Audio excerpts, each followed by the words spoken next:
Paix et grâce, bon Dieu, sous famille et amis, Chanel, ça. C'est le ministère de la grâce par le pasteur François Francius, Samiou, frère et serviteur. Je vous dis à nous porter un nouvel épisode pour vous sur la même question, ça. Comment vivre dans la grâce de Dieu? Et nous dirigeons vers la Genèse, au chapitre 1er, le verset 1er, nous lisons que au commencement, Dieu créa les cieux et la terre. Et dans le chapitre 2, à partir du verset 5 jusqu'au verset 8, nous lisons que lorsque l'Éternel Dieu fit une terre et les cieux, aucun arbuste des champs n'était encore sur la terre, et aucune herbe des champs ne germait encore, car l'Éternel Dieu n'avait pas fait pleuvoir sur la terre, et il n'y avait point d'homme pour cultiver le sol. Mais l'Éternel Dieu forma l'homme de la poussière de la terre. Il souffla dans ses narines un souffle de vie, et l'homme devint un être vivant. C'est là que j'ai arrivé avec. L'Éternel Dieu forma l'homme de la poussière de la terre. Un récit plus détaillé de la création de l'homme est donné ici. Dieu forma son corps de la poussière de la terre. Mais c'est seulement le don du souffle de Dieu qui en fit une âme vivante. C'est seulement le don de Dieu qui est le souffle. Le souffle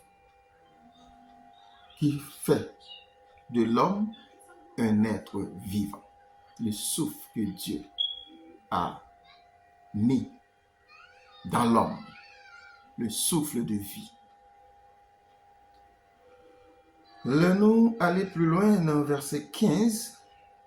Nous lisons, l'Éternel Dieu prit l'homme et le plaça dans le jardin d'Éden pour le cultiver et pour le garder. Pour le cultiver et pour le garder. Mais ça qui est étonnant pour nous, c'est que l'homme raté mission. Parce que si bon Dieu mettait l'homme dans le jardin pour le cultiver, ça veut dire c'est pour le multiplier, c'est pour toujours qu'un bel une terre fructueuse qui toujours a multiplié denrées qui pour permettre que l'homme toujours a survivre, l'homme toujours gagne manger, l'homme fait terre productive. Une terre productive, c'est que l'homme lui-même, il va besoin dans un grand goût, l'homme a toujours joué de manger, c'est pour ça. Parce que bon Dieu mettait premier, et puis il a l'homme mission pour continuer, pour cultiver et continuer. Et deuxième mission, l'homme, c'est pour sécuriser. Parce que quand tu dis garder, c'est contrôler, garder, c'est sécuriser, garder aussi, c'est préserver. Préserver le sol, préserver le jardin, pour que le jardin soit capable de toujours exister. Ça veut dire l'homme a failli à sa mission.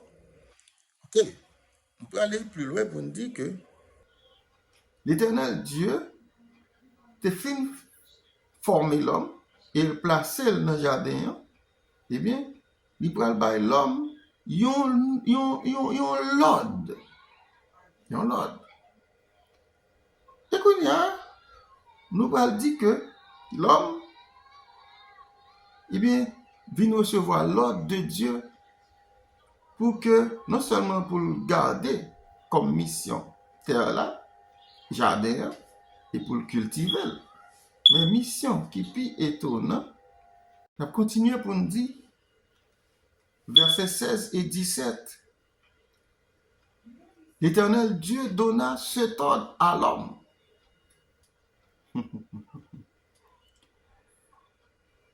Tu pourras manger de l'arbre de vie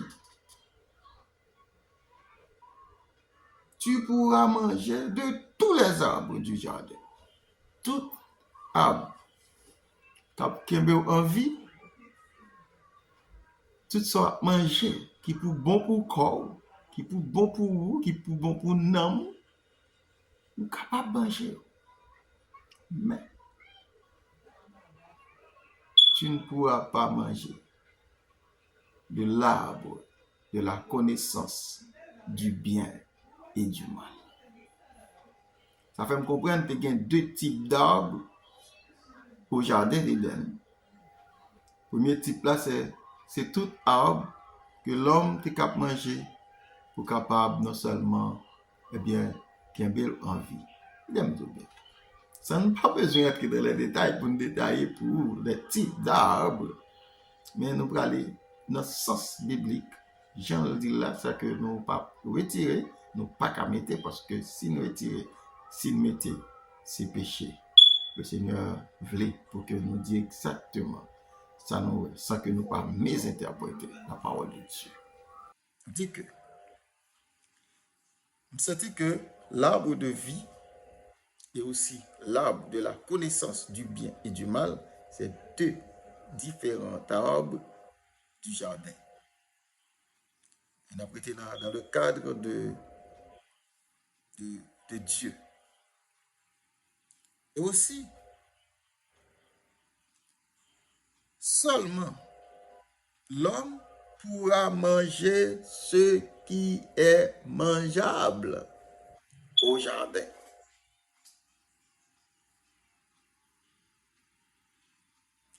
En nous prenant contexte, l'homme qui vit Jean le vle, l'homme qui fait sa désir, ça, non seulement penser de le faire. L'homme qui laisse aller par la séduction, ici ça qui mène nous dans le péché. C'est ça qui fait le péché entrer dans le monde. C'est que le serpent, il vient, il séduit ça qui est plus faible là. Parmi deux mondes que le Seigneur était mis dans le jardin. Et ça vient permettre que le désir du serpent ou de Satan, l'adversaire, est comblé, est achevé, est accompli. Parce que il fait l'homme désobéir créateur. Et ça qui va le passer. Ça fait l'homme bénéficier de son jugement. Parce que Dieu a déjà prononcé son jugement en donnant cet ordre. Le jour où tu en mangeras, tu mourras. Ça veut dire instantanément, le jour où tu mangeras, tu mourras. Là, nous allons regarder. L'arbre de la connaissance du bien et du mal. Le jour où manger, c'est là que nous devons venir avec vous. L'homme a toute stratégie pour capable de discerner le bien, le mal. L'homme peut devenir responsable de cause qu'on y a même. Dès le commencement, l'homme était innocent. Mais now, l'homme vient responsable de ses causes après le péché, après la désobéissance, après la violation du commandement de Dieu. Nous t'ai dit, le premier commandement que bon Dieu t'a donné à l'homme, ce n'est pas le commandement de Moïse. Ce n'est pas les 10 commandements que t'a donné Moïse pour le peuple là, mais c'était le premier commandement que t'a donné à Adam dès le commencement. Premier commandement, le jour où tu en mangeras, tu mourras. Certainement, l'homme fin manger, l'homme fin désobéir, l'homme vient connaître la mort spirituelle qui vient engendrer la mort physique. Et nous sommes capables de dire que nous découvrons 3 types de morts. C'est que quand vous êtes mort spirituellement, ça vient entraîner après. Vous venez connaître la mort physique, vous venez la seconde mort, c'est la mort physique. Et puis, troisième mort là, c'est mort éternelle. Il y a un monde qui vit spirituellement ou mourir. Vous comprenez tout à fait. Vous sont monde qui mourir. Spirituellement ou mourir. Et le jour où vous frappez par la mort physique, vous finissez faire face à la troisième mort qui c'est la mort éternelle. C'est fini. C'est fini. Mais bon Dieu fait nous un don. Il fait nous grâce. Qui grâce liée? C'est que dans le Nouveau Testament, dans Éphésiens chapitre 2, le verset 8 et 9, nous lisons: car c'est par la grâce que vous êtes sauvés. C'est seulement seul bagage nous besoin faire. Nous besoin mettre la foi nous dans Jésus-Christ. Hein? Nous besoin mettre la foi nous dans Jésus-Christ. Et si nous avons retourner pour le bon Dieu baille l'homme toute possibilité dès la création pour lui capable choisir, pour capable bailler tout animal yo, hein? Nous capable bailler au nom.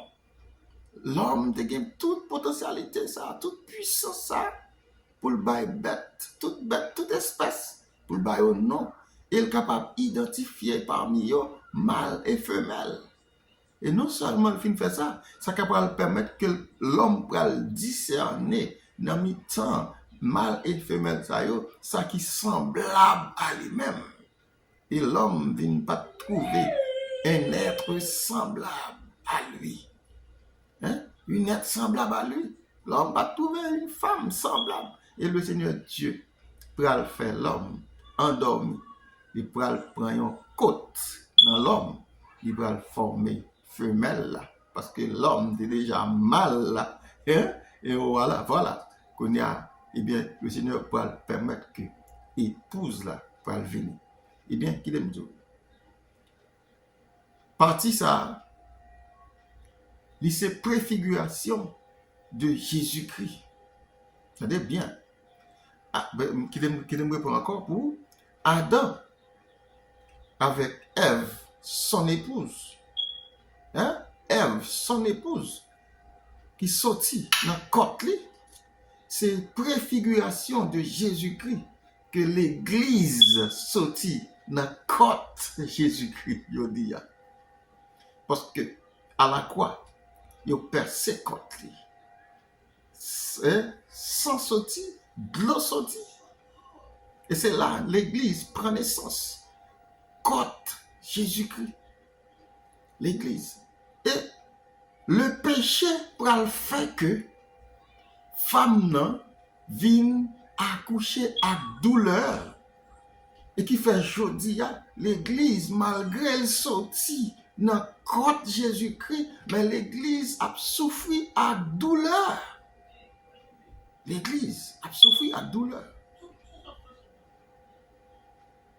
On va aller plus loin toujours. On va avancer parce que là, pas chez ce nom. Donc, a dit que, qui ça nous vient, malgré la grâce venue pour l'homme, l'Église souffre à douleur. Comment souffre ça? C'est que l'homme pas vivre la vie de Jésus-Christ. L'homme a vivre non seulement une vie qui est contraire à Jésus. L'homme pas sanctifier la vie. Le Seigneur Dieu sanctifié le 7e jour. Après, il finit reposer sur tout ça, il finit créer. Il crée des arbres, il crée l'univers, il crée toute espèce d'animaux. Et aussi, il finit de créer l'homme. Et puis, l'homme, regardez, non seulement le Seigneur Dieu, du 7e jour, il reposait. Repos, ça, c'est pas une fatigue. Mais repos, ça, c'est un repos pour bon Dieu contempler toute œuvre créatrice liée. Est-ce qu'on a? Son repos qui permettent que bon Dieu sanctifie jour ça que le fin travail sanctifié. Mais l'homme, c'est pas jour nous besoin sanctifier, je veux dire, parce que le Seigneur Dieu sanctifié jour là pour le permettre que moi-même avec aujourd'hui pour nous sanctifier la vie nous au lieu d'un jour, mais c'est notre vie que nous devrions sanctifier. Et nous avons des sept, je dis, c'est le jour de sanctifier. Bon, c'est pas, nous ne va pas entrer dans tout les détails, c'est pas ça que nous voulons régler, mais nous voulons connaître. Nous avons besoin de sanctifier la vie. Non? Parce que le Seigneur Jésus était sanctifié le septième jour, c'était un symbole. Mais nous-mêmes, je dis, nous avons une preuve tangible que nous avons besoin de sanctifier la vie.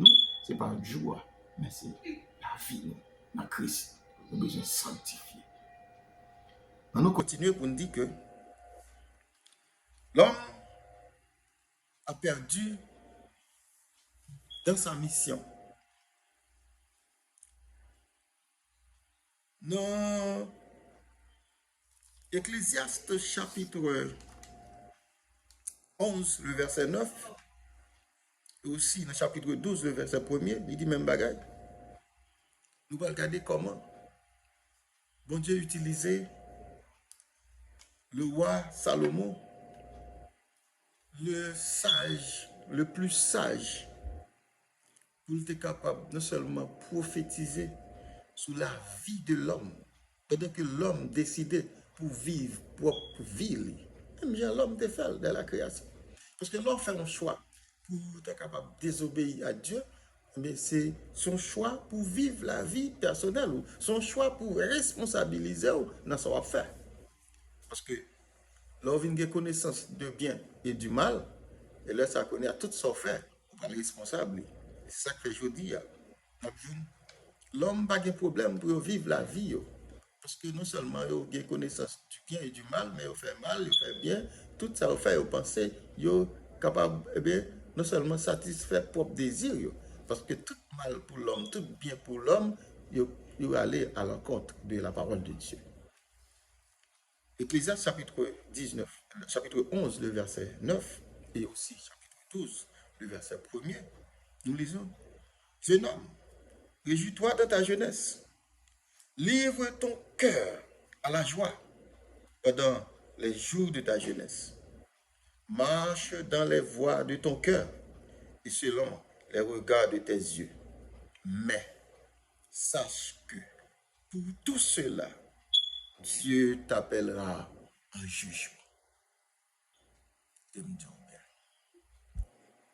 Ou même jeune garçon, jeune fille. Ou pas de problème aujourd'hui pour livrer corps dans toute malpropreté dans le monde ça. Pas de problème pour vivre la vie ou pour faire tout désir, passer pour faire joie ou pour faire cœur content. Et bon Dieu pas de problème avec tout. Bon Dieu pas de problème avec vous. Je dis à jeunes livrer quoi sur tous les réseaux sociaux, tout nu. Vous faites qu'au plaisir, vous faites tête au plaisir, vous faites amis au plaisir. Pour une raison ou pour l'autre, vous livrez quoi. Et nous faisons tout ça que bon Dieu pas voulu. Pas de problème. Parce que bon Dieu l'a gué, il a gué nous comme libre arbitre. Nous devons choisir. Et lorsque nous te fait choisir faire route ça, nous avons déjà hérité de anciens parents nous, qui c'est Adam et Ève, nous t'ai choisi pour nous te responsabiliser nous. Mais ça nous va le faire. Parce que nous choisi l'arbre de la connaissance du bien et du mal. Et je vous dis à effet la fait sur nous, c'est que nous avons choix nous pour nous choisir ça nous voulons, à ça nous pas voulons. Nous avons choix nous pour nous en joie, nous avons choix nous pour nous à côté nous voulons, nous avons choix nous pour nous chercher ça que volonté nous voulons. Mais et après, pour tout ça, il y aura une conséquence. Il dit, sache que pour tout cela, Dieu t'appellera en jugement. Et qui t'aime dire, c'est même, ou même, pour qu'on ait Jésus dans la vie. Ou même, qui fait tout ça, vous voulez. Et t'aime dire, la vie est courte. Même si tu as mené une belle vie, l'écoute. Un petit cadet, un bas Dieu, la vie est finie. La mort est certaine. Parce que le jour où l'homme finit péché, immédiatement, l'homme mourit spirituellement. Je veux dire, la mort physique, pas gagner menti dans ça, la privée. S'il pas arrivé bonheur, la privée tard, mais la privée quand même. Il y a des jeunes qui mourent de très jeunes. Il y a des jeunes qui mourent au moins, yo pas trop fin jeune, mais un petit gens âgés. Il y a qui fin tant yo vieillard. Il y a qui mourit depuis au bébé. La mort est certaine. Mais quelle est la cause? C'est le péché. Hein? La cause, c'est le péché. Le péché, c'est tout ce qui n'est pas la volonté de Dieu. La violence, la violation du commandement de Dieu. C'est ça le péché. Mais aussi, Dieu a un don pour nous. Il nous a fait de ce don. Il a fait de nous des hommes régénérés. Il recalcule la vie, nous. Il repenser la vie, nous. Ça que je dis. Nous avons besoin de prendre un seul remède pour nous guérir de maladies péchées. C'est Jésus lié. C'est Jésus. Est-ce que vous voulez prendre un remède ça? Si vous prenez, vous va sauver, vous va guérir de cette maladie. Et si vous prenez un remède ça, qui c'est le Seigneur Jésus, que vous acceptez dans la vie, ou pas condamné, ou libéré. Dans Romains chapitre 8, le verset 1er, nous, l'apôtre Paul t'a rappelé les chrétiens de Rome que puisque nous choisissons le Seigneur Jésus, et bien il dit, il n'y a donc maintenant aucune condamnation pour ceux qui sont en Jésus-Christ. Il n'a pas dit, il n'y a plus de condamnation pour ceux qui sont dans l'Église, pour ceux qui sont dans des groupes évangéliques. Mais il a parlé de ceux qui sont en Jésus-Christ. Où es-tu, mon ami, mon frère, maintenant? Ma soeur, où es-tu, mon frère? Qui côté où est? Dans l'église où est? Ou bien on a un secte? Ou bien on a un groupe? On a un choral? Ou bien on a Jésus-Christ? Si vous voulez guérir de cette maladie, c'est Jésus qu'il faut. Jésus, c'est le remède. Jésus veut te sauver par la grâce. Car c'est par la grâce que vous êtes sauvés. Par le moyen de la foi en Jésus-Christ. Et cela ne vient pas de vous. C'est le don de Dieu. Ce n'est point par les œuvres, afin que personne ne se glorifie. Si vous êtes en Christ, bon combat. Bon combat. Si vous pouvez gagner Jésus dans la vie, vous n'y a même. C'est Jésus qu'il faut. Si vous avez au moment de nous avons prié pour vous, on a prié avec vous, on a conduit à Christ. Vous mettez écrit dans le commentaire. Écrit dans le commentaire. Moi, je vais accepter Jésus. Écrit dans le commentaire. Comme ça. On va connaître comment on conduit à Christ. Que bon Dieu guide vous. Que bon Dieu agit. Que bon Dieu préserve. Que le Seigneur